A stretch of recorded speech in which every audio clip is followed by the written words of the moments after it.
L'émission de la radio-télévision belge On n'est pas des pigeons, principalement consacrée aux problèmes de consommation, a proposé récemment une séquence à l'édition, en insistant par exemple sur les arnaques de l'édition en compte d'auteur ou sur les dangers de l'auto-édition.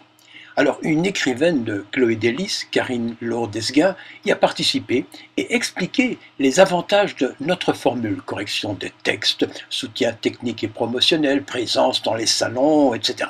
Mais aussi les inconvénients, et là c'est essentiellement le manque de distribution dans les librairies, ce qui revient hélas très cher. Karine Laure, elle, écrit toujours dans sa voiture. Quand elle a l'inspiration, elle embarque avec son ordinateur portable pour écrire quelques pages. Elle a déjà vendu quelques centaines d'exemplaires de ses 3 romans, des histoires qu'elle a fait publier dans une toute petite maison d'édition belge. C'est une petite maison d'édition, mais qui vous propose un compte d'éditeur. Donc c'est quelque chose de tout à fait honnête.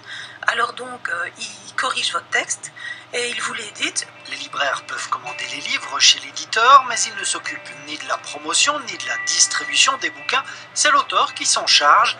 Et malgré ses défauts, Karine Laure a préféré cette proposition à d'autres éditeurs qui n'avaient pas lu ses textes. Pour recevoir 5 exemplaires, il fallait que je paye minimum 700 €, plus des euros pour la couverture, plus des euros pour ceci, plus des euros pour cela.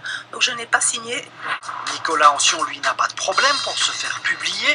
Il a déjà sorti une trentaine de bouquins et vendu plusieurs dizaines de milliers d'exemplaires.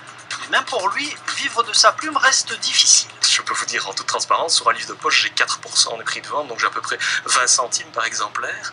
Donc imaginons que j'en vende 10 000, il faut faire 10 000 fois 20 centimes. Vous voyez tout de suite que non, ça ne rapporte pas du tout. Mais évidemment, pour un auteur, voir son nom sur la couverture d'un livre représente toujours une consécration, même s'il ne gagne pas d'argent et que le livre n'est imprimé qu'à une dizaine d'exemplaires.